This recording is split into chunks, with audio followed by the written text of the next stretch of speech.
Pemirsa, masih bersama Indonesia Lawyers Club dengan diskusi tabrakan maut, apa hukumnya.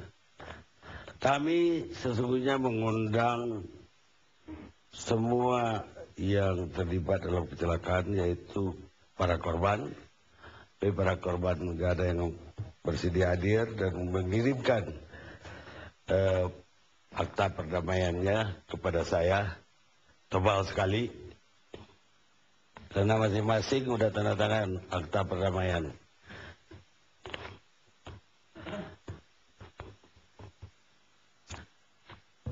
Ini akta perdamaian para korban. Kami juga mengundang pengacara dari Saudara Rasid, tapi terakhir nggak jadi datang. Karena itu saya undang dari fraksi PAN, Pak Catur Sabto Hedi. Mudah-mudahan bisa memberikan opini untuk keseimbangan dari opini yang beredar.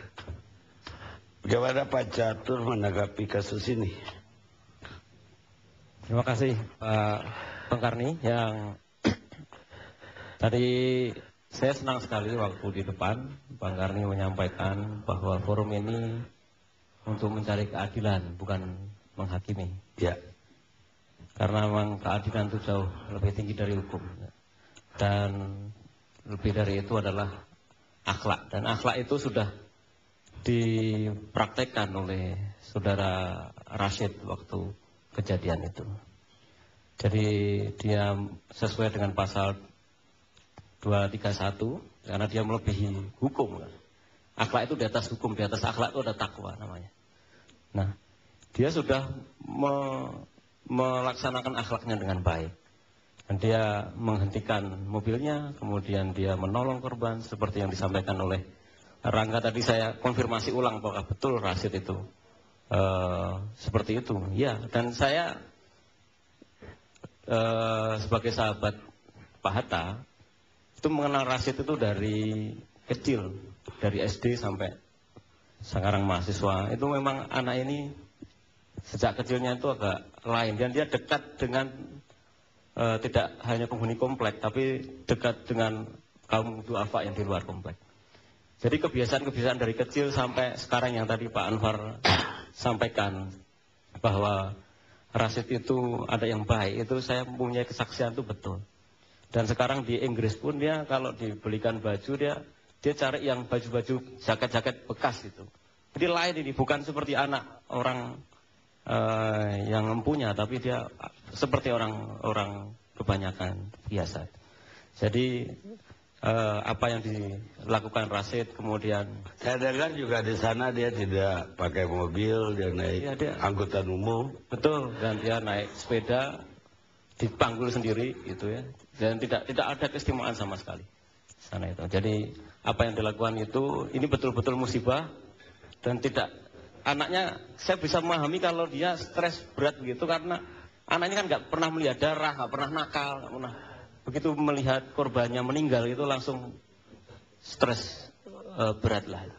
Dan kita melihat, saya melihat secara pribadi bahwa kejahatan kelalaian atau kecelakaan ini tidak boleh terjadi lagi. Kenapa tidak boleh terjadi lagi? Karena kasihan rakyat kita yang sudah membayar angkutan itu kan modifikasi Bang Arni. Yang meninggal itu bukan karena ditabrak, tetapi karena jatuh, terlempar itu yang. Karena orang yang di dalam itu tidak ada yang luka atau tidak serius lukanya. Bahkan sopirnya sendiri tidak merasa benar kalau ini begitu ada benturan keras. Jadi dari Daihatsu mengatakan kalau itu sesuai dengan standar menghadap ke depan semua, itu SOP keselamatannya seperti itu. Tapi begitu diubah samping, kalau kita melihat mikrolet sekarang ini kan semua pakai kir. Nah ini kan nggak ada kirnya.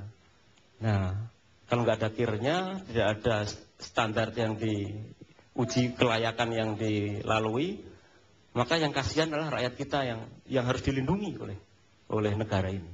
Nah itu yang kedua. Yang ketiga, saya ingin memberikan tambahan data bahwa bukan Pak Hatta saja, Pak Karni, yang atensi terhadap para korban, tapi juga keluarganya.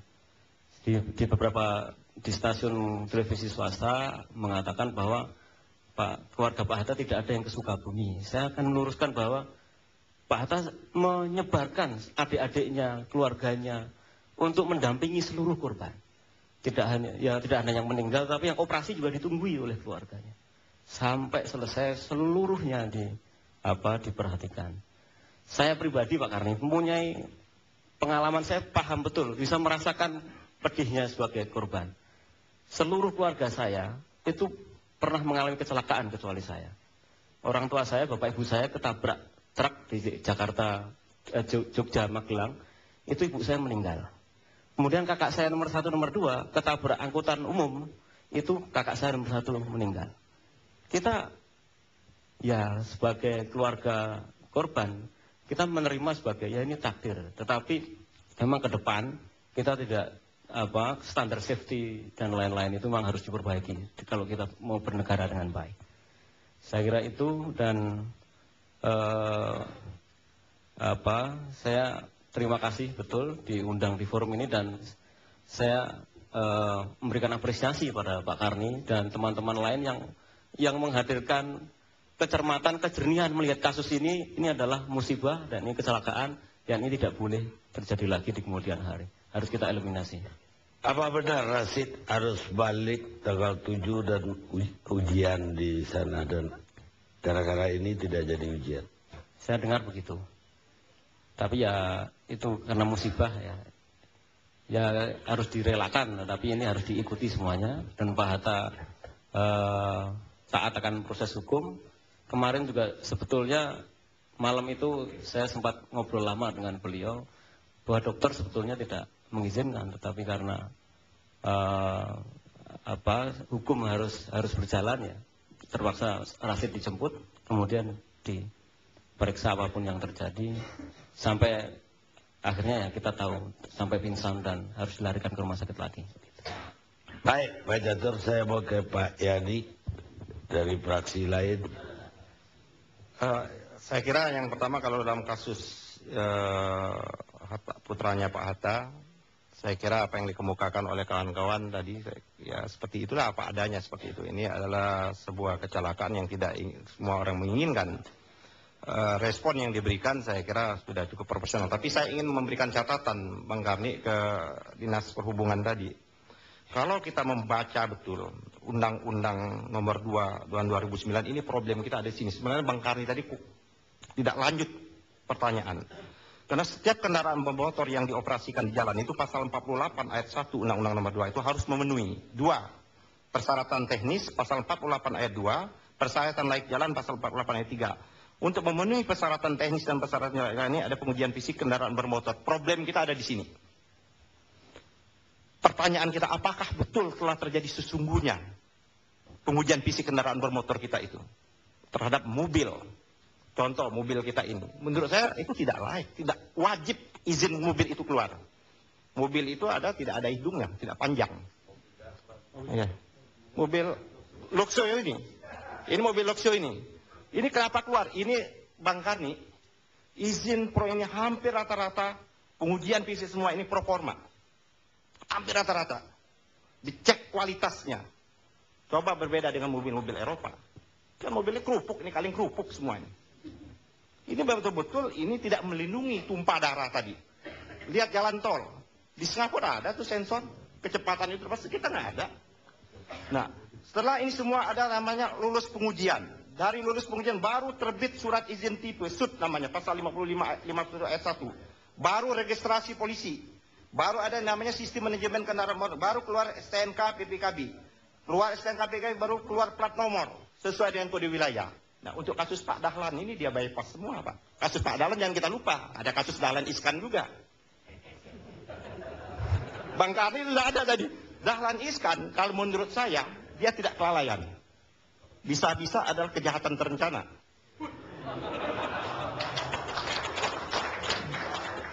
Kenapa kejahatan terencana itu? Pak Dahlan ini orang yang sangat teliti dan orang sangat care. Fakta, itu WC aja dia tahu WC itu jorok atau tidak. Akibat dia periksa itu saya dengar kabar yang saya benar-benar itu yang petugas WC itu diberhentikan itu pegawai kecil. Padahal itu orang yang paling rajin. Kebetulan saja pada waktu diperiksa dia sakit mungkin lemas. Jadi WC-nya kotor. Ya tapi saya nggak terima tadi dibilang dia terencana. Rencananya gini maksud saya Bang Kandi. Masa dia rencana kecelakaan? Oh enggak. Tapi dia sudah harus menyadari dia menggunakan plat nomor yang tidak benar. Menggunakan sesuatu yang tidak benar adalah sebuah pelanggaran terhadap aturan yang ada. Dia melakukan pelanggaran. Ini kan prosedur yang ada semua. Yang kedua, apakah dia memang layak untuk melakukan uji drive seperti itu? Apakah dia punya izin sertifikasi? Dia tidak punya izin. Terus apakah betul memang domain foksi dia? Dia Menteri BUMN. Seharusnya urusnya BUMN yang sakit-sakit itu. Ngapain ngurusin ini?